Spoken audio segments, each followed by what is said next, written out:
몽골을 통일한 징기스칸은 1207년에 키르키즈와 오이라트를 복속시킨 후 서쪽으로 도망친 나이만의 왕자 쿠출룩을 추격하기 위하여 중앙아시아로 군대를 파견했습니다. 아울러 1209년에는 탕구트를 복속시켰죠. 그런데 1210년이 되자 주루첸의 사절단이 자신들에게 새로운 황금칸이 즉위했음을 알리며 징기스칸에게 복종을 요구했습니다. 징기스칸은 그 말을 듣고 남쪽으로 침을 뱉고 욕을 퍼부었다고 하는데, 그렇지 않아도 몽골 통일로 물자의 흐름이 막혀 주루첸을 칠 궁리를 하던 참에 황금칸의 복종 요구는 완벽한 전쟁의 구실이 되었습니다. 징기스칸은 쿠릴타이를 소집하여 주루첸 원정을 통한 무제한적 물자 공급을 약속하였고, 몽골 전사들은 전쟁의 이유를 받아들였습니다. 1211년 전쟁이 시작될 당시 몽골군에게는 육중한 성벽을 무너뜨릴 기술이 없었기 때문에 도시 주변의 시골부터 파괴하고 사라지기를 되풀이하였습니다. 농민을 살아있는 공성망치로 사용하였고, 포로들의 몸은 해자를 치우거나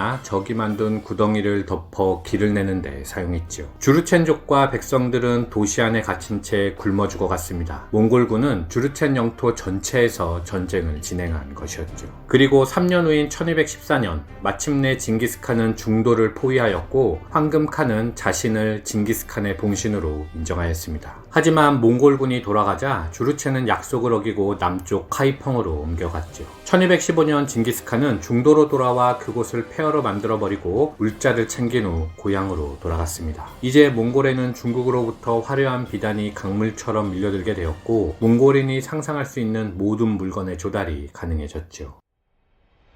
13세기 초 현재 키르기스스탄, 카자흐스탄 지역에 살고 있던 위구르인들은 주루첸으로부터 쫓겨 서쪽 텐산 산맥에 정착한 키타이족의 지배를 받고 있었는데, 징기스칸은 만주 출신이던 키타이족과 구분하기 위하여 그들을 카라키타이라 불렀습니다. 카라키타이는 1편에 등장한 나이만 타양칸의 아들 쿠출룩이 다스리고 있었죠. 쿠출룩은 기독교인이었고, 그는 대부분이 무슬림인 위구르를 탄압했기 때문에 위구르는 징기스칸의 도움을 청하여 쿠출룩을 몰아내고자 했습니다. 징기스칸은 제베에게 군사 2만을 주어 무슬림을 보호하라 명하였고, 제베는 쿠출룩의 군대에 승리를 거둔 후 그를 참수하였습니다. 이 전쟁은 몽골군이 고향으로부터 수천 킬로나 떨어진 곳에서도 작전을 수행할 수 있다는 사실을 확인함과 아울러 몽골이 중국과 무슬림 사이의 비단길을 완전히 통제하게 되었다는 것에 그 의미가 있다 하겠습니다.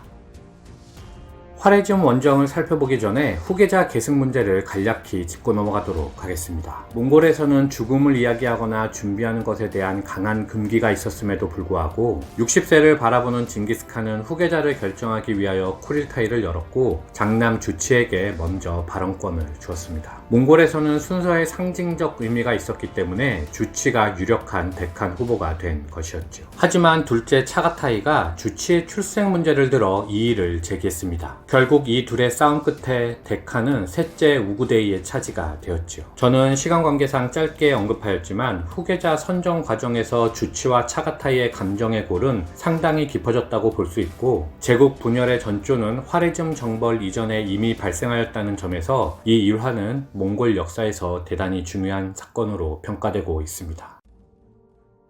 탕구투, 위구르, 카라키타이, 주루첸을 속국으로 두게 된 징기스칸은 이제 자신이 다 사용할 수 없을 정도로 많은 물자를 보유하게 되었고, 그것을 교역에 이용하고 싶었습니다. 따라서 1218년 투르크족 술탄 무함마드 2세가 통치하고 있던 화레즘에 사절을 보내게 되지요. 하지만 사절단이 화레즘 북쪽의 오트라르에서 화레즘 총독에 의하여 살해되는 사건이 발생하였습니다. 정벌에 나선 징기스칸은 1219년 부하라의 모습을 드러냈고, 곧 화레즘의 모든 도시들을 점령했습니다. 도망간 술탄은 카스피해의 어느 곳에서 죽어갔죠. 몽골족은 새로운 땅을 찾아 계속 밀고 들어갔으며 4년에 걸친 원정 동안 중앙아시아의 모든 도시들을 파리를 잡듯이 정복했습니다. 정복한 도시들 중 중요 도시 몇 개를 나열해 보도록 하겠습니다. 부하라, 사마르칸트, 오트라르, 우르겐치, 발흐, 호젠드, 메르브, 니사, 니샤푸르, 헤라트, 바미안, 가즈니, 페샤와르, 카즈빈, 하마단, 아르다빌, 타브리즈, 트빌리시, 아스트라한.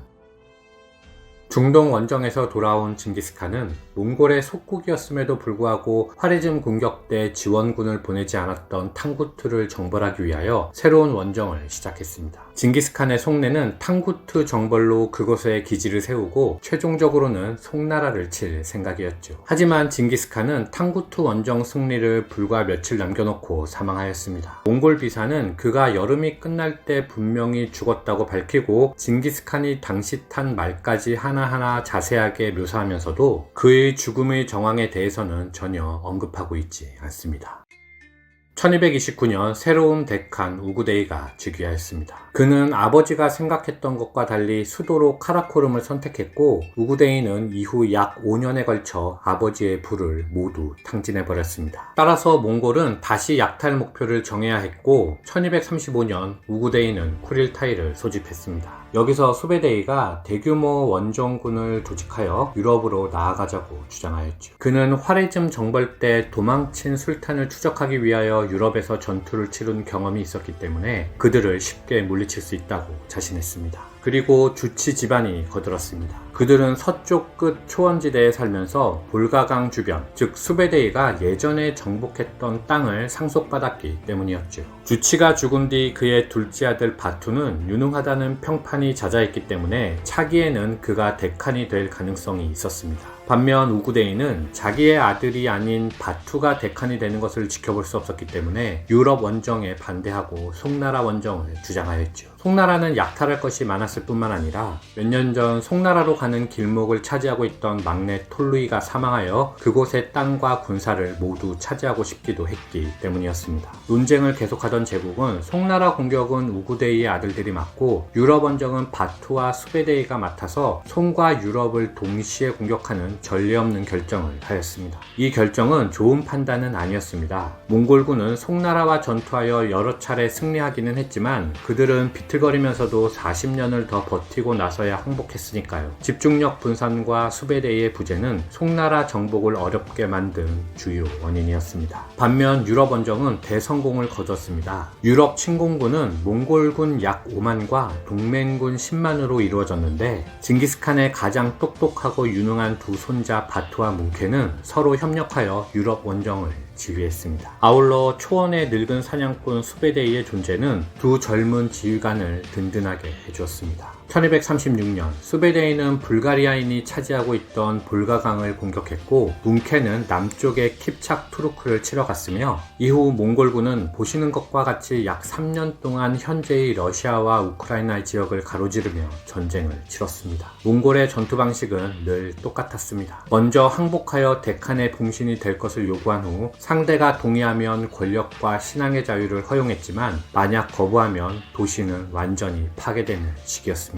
몽골의 유럽 동부 원정은 1240년 키예프를 점령하여 약탈하고 불태워버림으로써 완결되었고 중부 유럽은 몽골군이 오기도 전에 겁해지는 상태가 되었죠. 이후 수베데이는 5만으로 이루어진 세 갈래의 군대를 남쪽 헝가리에 보냈고 2만은 폴란드를 가로질러 독일 북부로 보냈습니다. 1241년 몽골군과 슐레지엔 헨리크 2세의 3만 군대는 지금의 폴란드와 독일 국경 근처 레그니차에서 만났고 몽골군은 소위 망구다이 전술로 게르만군을 완전히 격파했습니다. 유럽의 기록에 따르면 헨리크 2세의 3만 병력 중 2만 5천이 사망하였죠. 다음 목표는 헝가리 초원이었고 며칠 지나지 않아 헨리크 2세의 기사들을 학살하는 데 사용된 망구다이 전술이 헝가리에 똑같이 펼쳐졌습니다. 불가리아인, 러시아인, 독일인, 폴란드인, 헝가리인의 잇따른 패배로 유럽은 극심한 불안에 사로잡혔고 성직자들은 성경을 통하여 몽골군의 침략 원인을 찾고자 했습니다. 그리고 분석 결과 몽골이 서유럽을 침략한 이유는 본인들이 십자군을 통하여 동방의 유물을 훔쳤기 때문에 그것들을 되찾기 위함이라는 지금으로 보면 황당한 결론에 이르렀습니다. 그렇다면 몽골군의 최종 목표는 그 유물들이 안치될 쾰른이 될 것으로 예상했고 서유럽인들은 공황에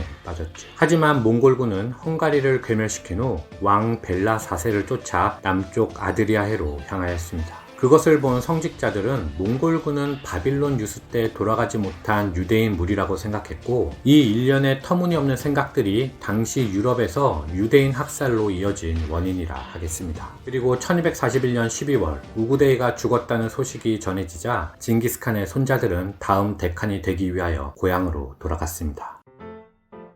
이후 가문들 사이에 벌어진 약 10년간의 투쟁은 데칸을 선출해내기 위한 왕비들의 대결이라 할 수 있습니다. 우구데이의 섭정 투레겐에는 자신의 아들 구육을 데칸으로 세우고 싶었고, 죽은 톨루이의 미망인 소르각타니는 본인의 장남 문케를 데칸으로 즉위시키려 하였지요. 구육이 먼저 데칸에 등극했지만 그는 즉위 2년도 안 되어 죽었고, 1251년 7월 43세의 문케가 몽골 제국의 새로운 데칸으로 선출되었습니다. 이렇게 하여 10년 간의 여성 통치기가 끝나게 되지요. 이렇게 제2편을 마치고 다음 시간에는 고려 원정, 아사신 정벌, 바그다드 정복, 일본 원정, 송나라 정복 등에 대해서 살펴보도록 하겠습니다. 여러분 좋아요와 구독 부탁드리겠습니다. 감사합니다.